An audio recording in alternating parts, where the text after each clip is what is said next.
Hey friends, welcome back to the shop. It has been 4 months since our last episode regarding Project Harold, and it doesn't even feel like it's that long. It doesn't.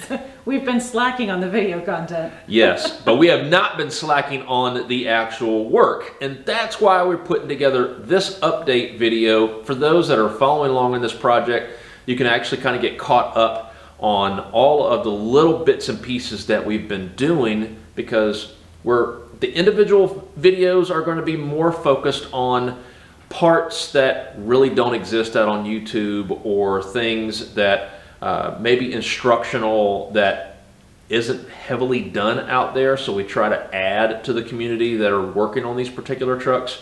But when we don't have those type of videos to do, we're just at it trying to move the needle on this project. And that's what we've been doing the past 4 months.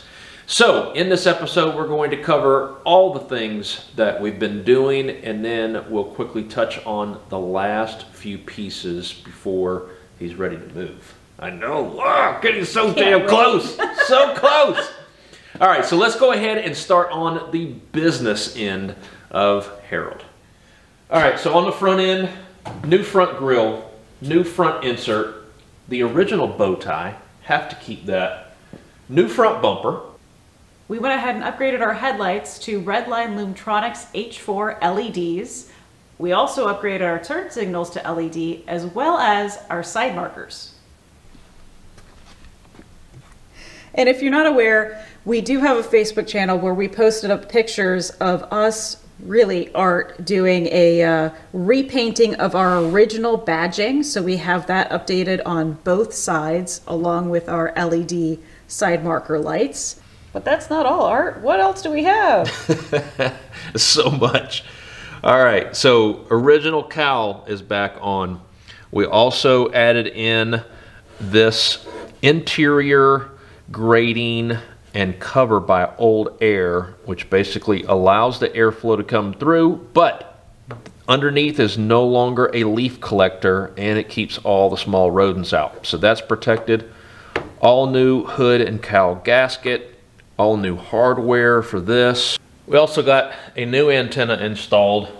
This one is not the 8-foot long whip that originally came on the vehicle, but it is telescoping. So in that rare occasion that we need the radio or want to use the radio, we can at least still have functionality out of it without it being in the way and flopping all over the place, which this definitely gives a much cleaner look in my opinion. Now, in the place of the stock HVAC system, when we took all of that old stuff out, it left some pretty big holes here in the firewall. Of course, we can't leave that there. So what I went ahead and did was cut out some steel for both of these, and then used my Harbor Freight powder coating kit to powder coat these two pieces that match the valve covers and also match the wheels.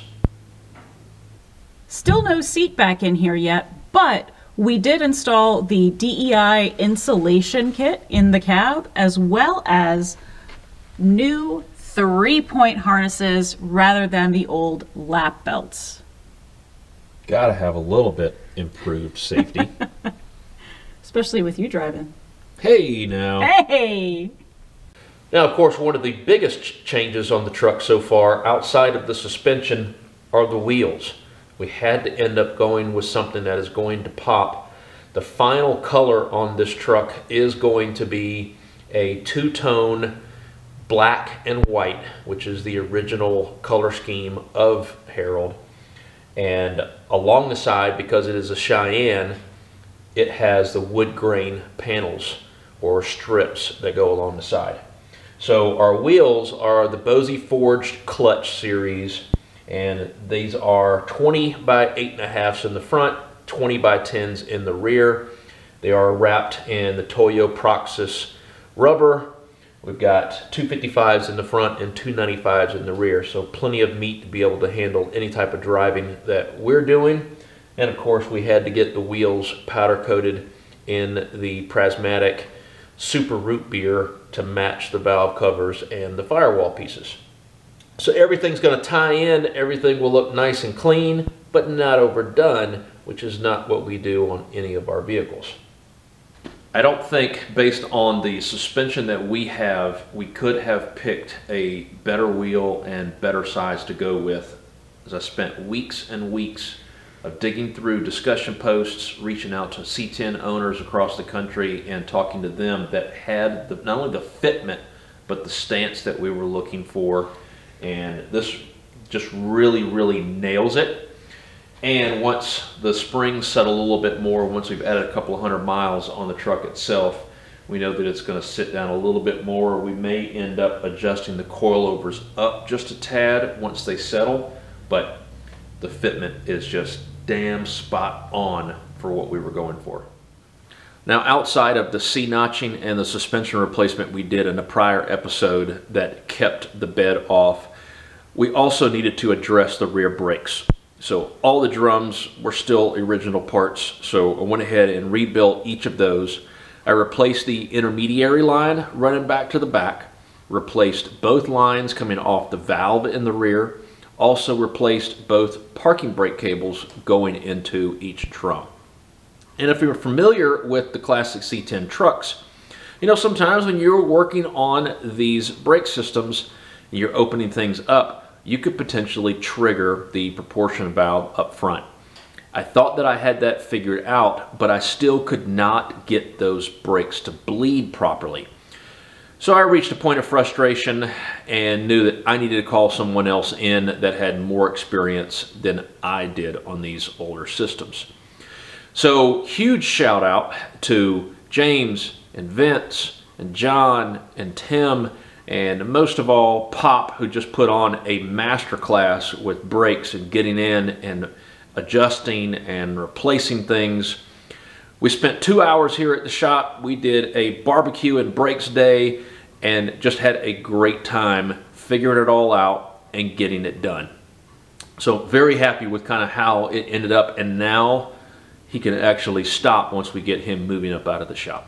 Another thing you may notice is that our bed sides are shiny and brand new from Key Parts. We got both the left and the right from them. Special order took a while for them to come in, which is why we're so excited to see this bed fully put back together again and on Harold.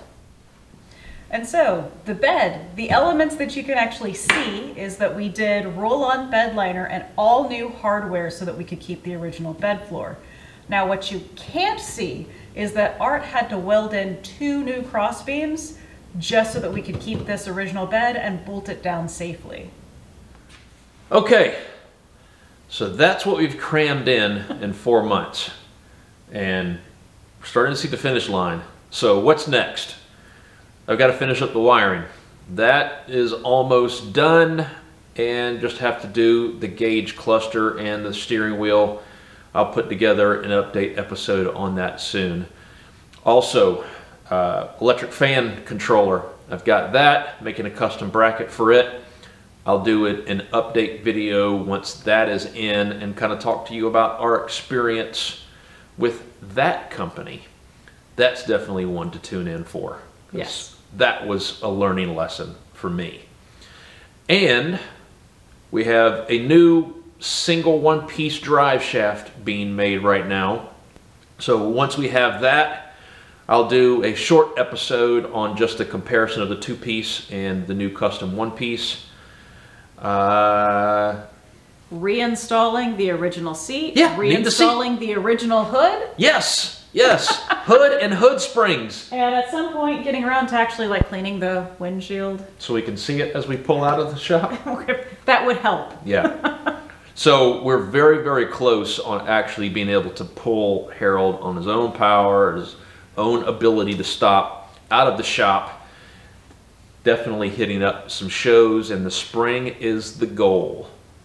So we certainly appreciate you following along on the project so far and all the rest of the projects that we do here in the shop. And until next episode, we hope you take care, stay safe, and we'll see you soon. Bye. Bye.